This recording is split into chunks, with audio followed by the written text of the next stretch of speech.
అయిందా? Okay. So ఈరోజు Adoni division level ROs కాన్ఫరెన్స్ని ఇక్కడ చేయడం జరిగింది. మేజర్గా అన్ని డిపార్ట్మెంట్స్లో ఉన్నటువంటి ఇష్యూస్ అన్నీ కూడా డిస్కస్ చేసి, సో ఎక్కడైతే ప్రోగ్రెస్ కొద్దిగా స్లోగా ఉందో ఇన్స్ట్రక్షన్స్ అందరి అధికారులకు ఇవ్వడం జరిగింది.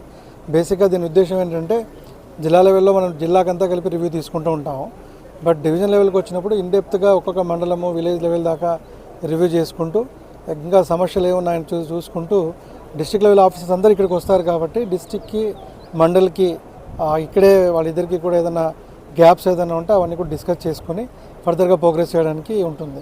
ఎస్పెషల్లీ ఆదోనికి సంబంధించి ఇక్కడ డివిజన్లో సంబంధించి కొద్దివరకు water issues, drinking water issues ఉన్నాయి. కొన్ని చోట్ల ఫిల్టర్ బెడ్స్ కొన్ని ఇష్యూస్ ఉన్నాయి, అవన్నీ చెప్పారు. వాటికి ఎస్టిమేట్స్ చేసి గవర్నమెంట్కి పంపించడం, ఇక్కడ అమౌంట్ అవైలబుల్గా ఉన్న చోట వర్కులు టేకప్ చేయడం జరుగుతుంది. అలాగే పార్ట్ హోల్స్, రోడ్స్ రిపేర్స్కి సంబంధించి ఇప్పటిదాకా ఒక 40 కిలోమీటర్స్ దాకా కంప్లీట్ అయ్యాయి. ఇంకా మిగతాది కూడా చాలా చేయాల్సి ఉంది. అది డిసెంబర్ వరకు టార్గెట్ పెట్టుకుని రోడ్లో ఎక్కడ గుంతలు లేకుండా ప్రోగ్రెస్ చూడడానికి అందరికీ ఇన్స్ట్రక్షన్స్ ఇచ్చాం.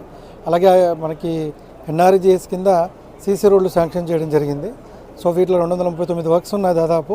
వాటిలో ఒక 44 వర్క్స్ కంప్లీట్ అయ్యాయి, మిగతా అవన్నీ స్టార్ట్ అయ్యాయి. ఇక నాన్ స్టార్టెడ్ కూడా కొన్ని ఉన్నాయి, వాటన్ని ఇమీడియట్గా నెక్స్ట్ 1 వీక్లో స్టార్ట్ చేయమని చెప్పాం. సో ఇలా అన్ని డిపార్ట్మెంట్స్ రివ్యూ కూడా తీసుకోవడం జరిగింది. సో ఇక్కడ ఒకటి హానరబుల్ ఎమ్మెల్యే గారు ఒక ఇష్యూ తీసుకురావడం జరిగింది.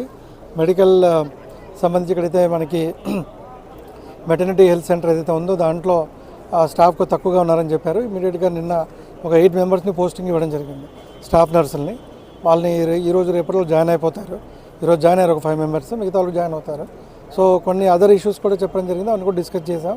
సో వేరెవర్ ఫీజిబుల్ డిస్ట్రిక్ట్ లెవెల్లో చేసామని చేసేసి రిమైనింగ్ థింగ్ గవర్నమెంట్ డిస్ట్రిక్ట్ తీసుకెళ్ళి ఫర్దర్గా అవి కూడా చేయడం జరుగుతుంది.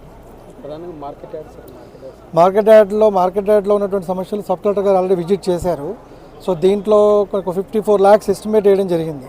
అంటే కొన్ని సమస్యలు ఉన్నాయి, కొన్ని ఇన్ఫ్రాస్ట్రక్చర్ ప్రాబ్లమ్స్ ఉన్నాయి. ఈ డ్రైనేజ్ ఇష్యూ ఒకటి ఉంది, వాటర్ బయటికి వెళ్ళక అక్కడ వాటర్ వర్షం పడితే అక్కడే స్టాగ్నెంట్ అయిపోయి ఈ పత్తి అంతకు నానిపోవడం సమస్య ఉంది. సో దానికి 54 lakhs ఎస్టిమేట్ వేశారు. కమిషనర్ గారితో కూడా నేను మాట్లాడాను. సో ఎలక్షన్ డ్యూటీలో ఉన్నారు, వచ్చిన తర్వాత ఆ 54 lakhs శాంక్షన్ తీసుకుంటే అక్కడ కూడా కొన్ని వర్క్స్ చెకప్ చేస్తాం మార్కెట్ యార్డ్లో. సో వేయింగ్ బ్రిడ్జ్ ఒకటి చెప్పారు, వేయింగ్ బ్రిడ్జ్ వర్క్ అవుతుందని చెప్పారు, అది వర్కింగ్ కండిషన్లోకి తెచ్చారు. ఇక కొద్దిమంది కూలీలకి డ్రింకింగ్ వాటర్ ఇవి అడిగారు, అవన్నీ చిన్న చిన్న ఫెసిలిటీస్ అన్నీ కూడా సబ్ కలెక్టర్ గారు లోకల్గా ఉన్న ఫండ్స్లో, అవైలబుల్ ఫండ్స్లో అన్నీ చేయడం జరుగుతుంది. Rice mafia, red gravel mafia అధికారుల చొరవతోనే నడుస్తుందని చెప్పి ప్రజల చర్చ కూడా నడుస్తుంది సార్. ఇప్పటివరకు అయితే వాటి మీద చర్యలు తీసుకున్న దాఖలాలు కూడా లేవు. సో ఈరోజు సివిల్ సప్లై డిఎస్ఓ గారికి సబ్ కలెక్టర్ గారు చెప్పడం జరిగింది. ఇవన్నీ కంటిన్యూస్గా ఫ్రీక్వెంట్గా విజిట్ చేయడం, ఇన్స్పెక్ట్ చేయడం జరుగుతుంది, తనిఖీలు చేయడం జరుగుతుంది.